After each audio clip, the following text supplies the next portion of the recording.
Halo teman-teman semua, saya Ibnu Hafiz Satria.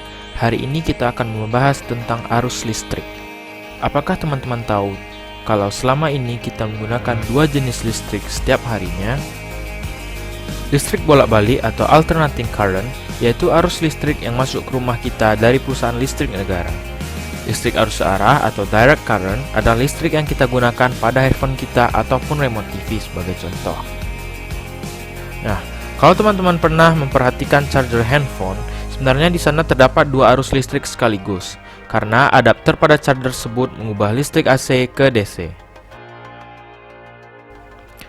Jadi, apakah perbedaan dari listrik arus AC dan DC, dan kenapa di dunia ini terdapat dua arus tersebut?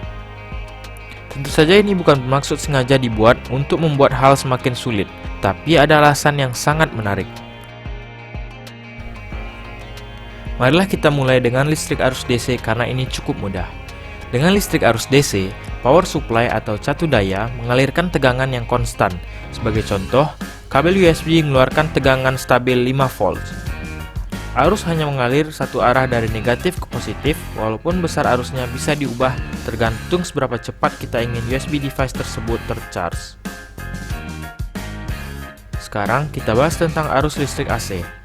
Arus listrik AC adalah arus yang arahnya bolak-balik. Inilah jenis listrik yang masuk ke rumah kita. Di Amerika Serikat, tegangannya berada pada plus dan minus 120 volts dengan frekuensi 60 Hz. Artinya, setiap detiknya terjadi 60 kali bolak-balik tegangan. Dan karena arus berbanding lurus dengan tegangan, arusnya juga bolak-balik di antara positif dan negatif. Di sini, kita bisa melihat bagaimana cara masing-masing arus mengalir. Di arus DC, arus mengalir dari kutub positif ke kutub negatif. Dan arus AC mengalir bolak-balik. Sampai sini kita sudah mengetahui cara kerja masing-masing arus. Tapi, kita masih memiliki satu pertanyaan. Kenapa kita memiliki dua arus tersebut?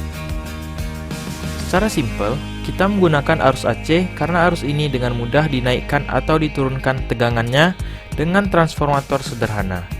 Dengan menaikkan tegangan ke ratusan ribu volts, kita bisa mengirimkan daya dengan besar arus yang kecil. Hal ini dapat mengurangi banyak daya yang hilang atau terbuang. Tegangan pada akhirnya kembali turunkan untuk digunakan di rumah kita. Beberapa perangkat di rumah kita yang menggunakan arus AC diantaranya ada kipas angin, pompa air, motor induksi, dan lain-lain. Sementara itu, arus DC sebagian besar digunakan pada alat elektronik modern. Itulah mengapa banyak alat elektronik mempunyai power adapter. Adapter ini mengubah arus AC di rumah kita menjadi arus DC yang dibutuhkan alat elektronik tersebut. Beberapa perangkat ini menghasilkan sinyal AC, tapi mereka beroperasi dengan sumber arus DC. Salah satu alasannya adalah karena di dalam perangkat tersebut terdapat transistor, fondasi sirkuit yang terintegrasi.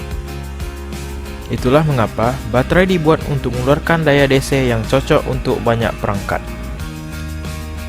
Sekianlah penjelasan dari saya kali ini. Semoga ilmu yang saya berikan ini bermanfaat bagi kita semua. Apabila ada yang ingin ditanyakan, silakan hubungi saya di kontak di bawah ini. Terima kasih.